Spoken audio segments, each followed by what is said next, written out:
moves so that its position vector is given by in the equation. Omega is constant. Which of the following is true? We wanted to find out. They have given velocity and acceleration in all four cases. First, we'll find out velocity. Velocity அப்படின்னா first differentiation of r. இதை first differentiate பண்றப்போ cos omega t x differentiate பண்ணேன்னா minus omega into sin omega t into x cap. இது sin become cos omega into cos omega t into y. இது y-க்கான இது velocity-க்கான formula. அடுத்தது first differentiation முடிச்சிட்டோம். second differentiation பண்ண போறோம், which is called acceleration. Acceleration is மறுபடியும் differentiate பண்ண dv by dx dt.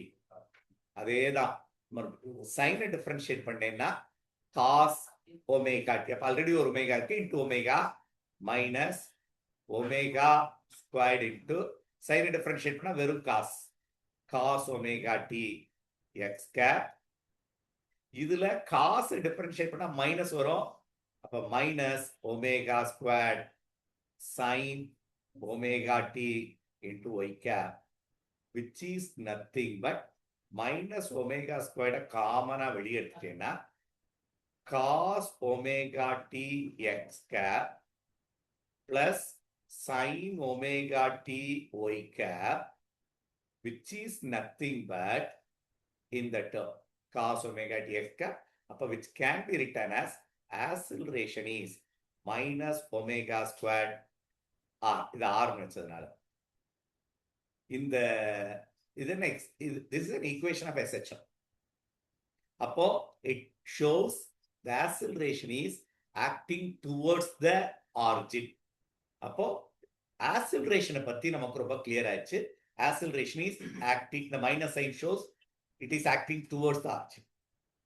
அடுத்தது v-க்கும் r-க்கும் velocity உடைய டைரக்ஷன் என்ன? v equal to r omega நம்ம படிச்சிருக்குமா? சரி, இப்போ என்ன பண்ணுவோம்னா இந்த கேஸ்ல எல்லாம் வெக்டார்னு வாங்க r cross omega.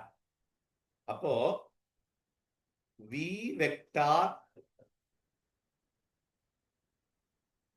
r நம்ம பார்க்கிறது r டாட் v. நல்ல கவனி, இப்ப r-க்கு v இடையில தான் நமக்கு வேணும். இந்த இடத்துல r-க்கு v இடையில r vector dot v vector. எது r எது v?